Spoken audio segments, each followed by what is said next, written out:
improve the regulatory framework? Obviously, Hackett and obviously the work of Barbara Lane has shown that there are issues with building regulations at the moment. I think there are issues with both the actual regulations themselves potentially and also the guidance in support of them. I certainly think the guidance and support of them are considered by many to be a little bit more than a little bit wishy-washy potentially, not clear, it's leading to misinterpretation. The guidance really needs to be continually updated. It's not continually updated. We've got the approved documents, which are the primary source of, let's say, fire safety guidance used throughout particularly England and Wales is approved document B.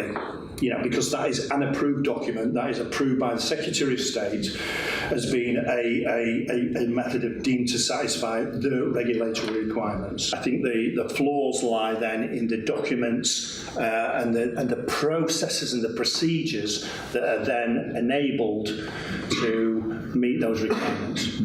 And do the other consultants here have the same view, David?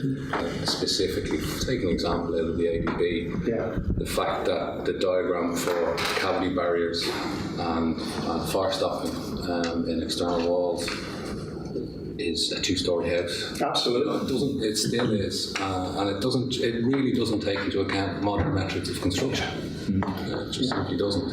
It doesn't take into account the fact that we've got a bespoke cladding, curtain wall, you name it, type of system on every single building that we're working on at the moment, unless it's a two-storey brick house. Quite easy to tackle complaining about the regulations we have and saying they can be improved. Well, they can always be improved. Yeah. That's life. It's been like that since I first joined the industry, which is a few years ago now.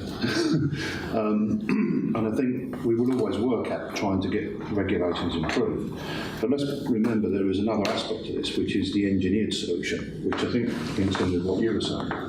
Because you don't have to follow the British standards and you don't have to follow the regulations if you can put forward an engineered solution that you can demonstrate will meet the minimum safety requirements. And I think where the issue is if we drag ourselves purely into do the regulations need improving, do we then stop ourselves improving beyond the regulations? And I've always been an exponent to say, look, when it comes to safety, fire safety, I think we should try to strive beyond what the regulations exceed and require. And I think that the engineered solution needs to be expressed a bit more robustly in the industry, because you can see from the skills around this table that probably any of us, and certainly a lot of us, could take a high-rise building or a complex building or a multiple-use building, which I think is even more complex.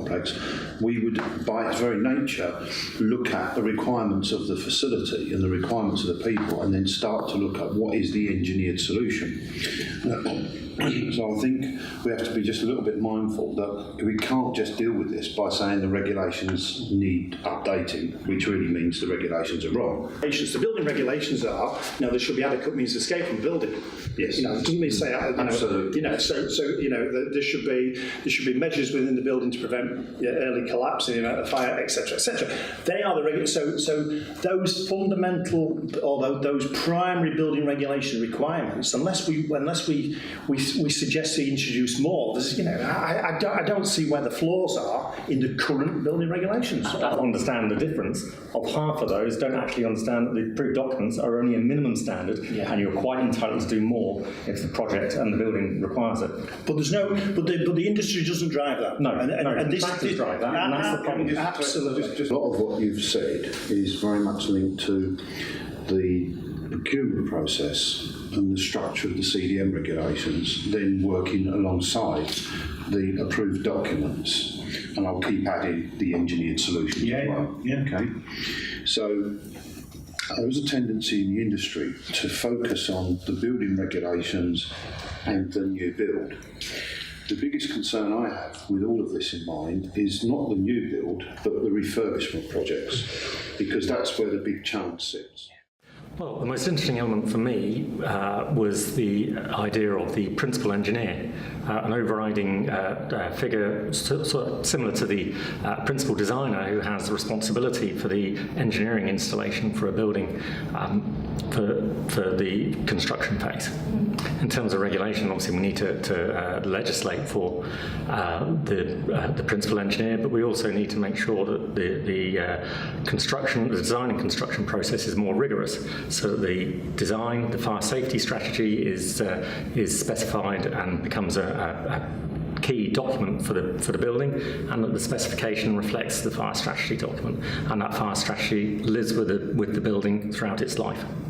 Certainly from our point of view, we'd like to see competency schemes and third-party competency schemes to be a regular requirement in legislation, so that companies involved in smoke control and in fire engineering systems need to demonstrate that they're competent to do the things they say they're doing, but also to know the limits of their competence as well.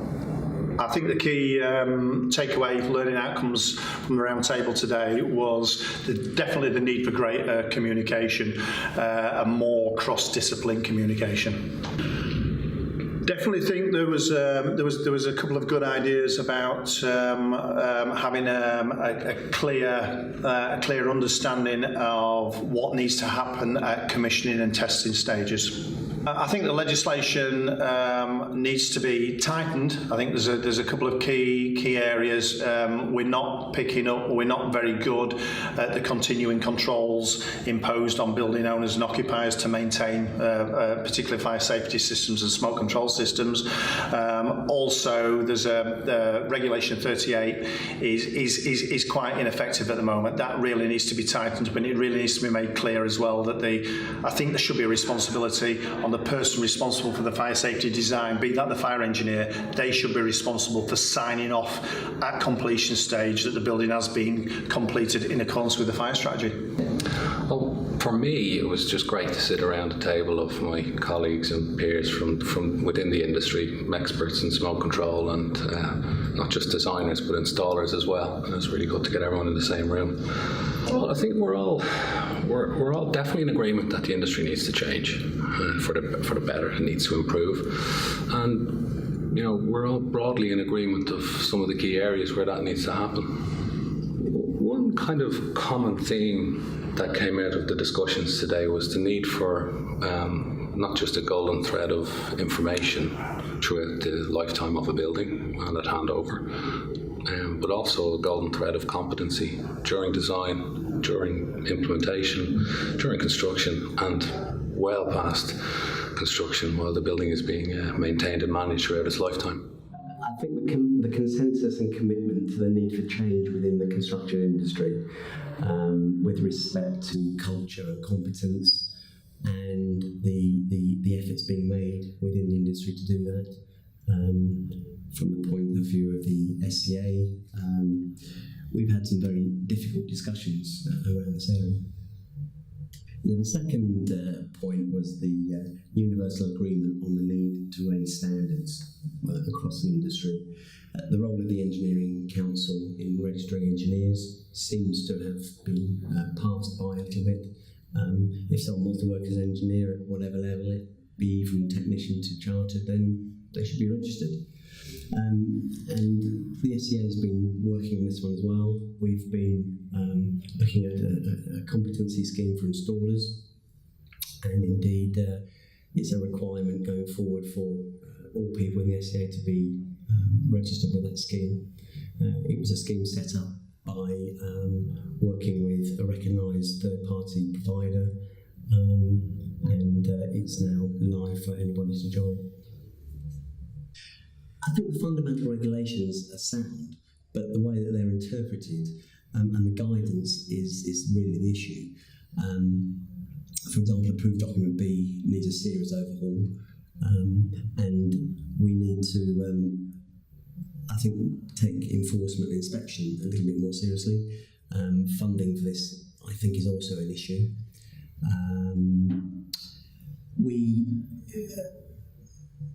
One of the questions that has been posed is whether assigning specific responsibility for fire safety would be appropriate, and certainly maybe we could extend the provisions in the CDM regulation, for example, to have somebody specifically nominated for fire safety. And this would help to keep together the golden thread that everyone keeps talking about, to make sure that the fire safety passes through the whole process from start to finish, so that what gets delivered is actually what was intended at the beginning.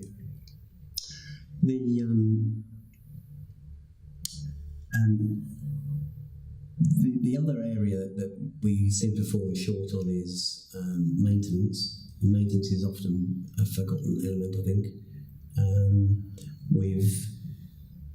We have a situation, within RRO where people are doing risk assessments, and if people actually took a closer look at maintenance within that, then I think we could certainly improve standards there by just better enforcement of the regulations that we have. The SCA is also helping with some of these regulations. We're writing guidance documents, and we're updating those in the light of the events that have passed. It's been really fascinating in terms of, again, a collective body of expertise around the industry for the first time probably to deal with the gaps in the industry, the need for more competency, and how we actually develop our skills, bearing in mind that we're dealing with important issues of life safety. It's great to see so many experts singing from the same hymn sheet. The key learning outcomes from today is that legislation does need to be improved, that our competency levels needs to be more robust. We talked a lot about the role of the principal engineer and how important that might be. We talked a lot about how we have to be more robust about the life cycle of the building. And equally, what we also talked a lot about was the need for more collaborative working in the industry to create safer buildings. Regulations always need to change as new technology, new methods, new ideas come along, new challenges, buildings that become more complex.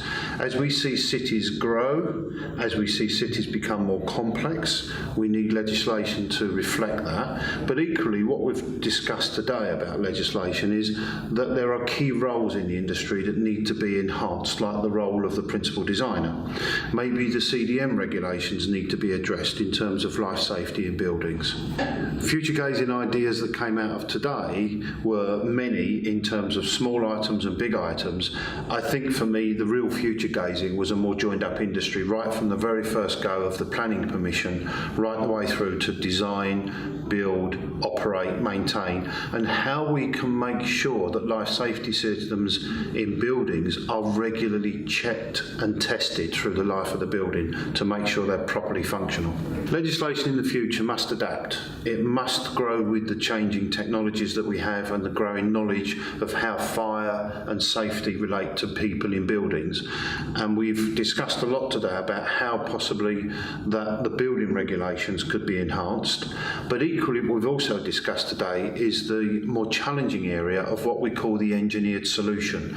The solutions that step away from the prescribed legislation and standards that we work to, and how we need more competency to be reflected in legislation and in our standards and guidelines about the role of engineered solutions.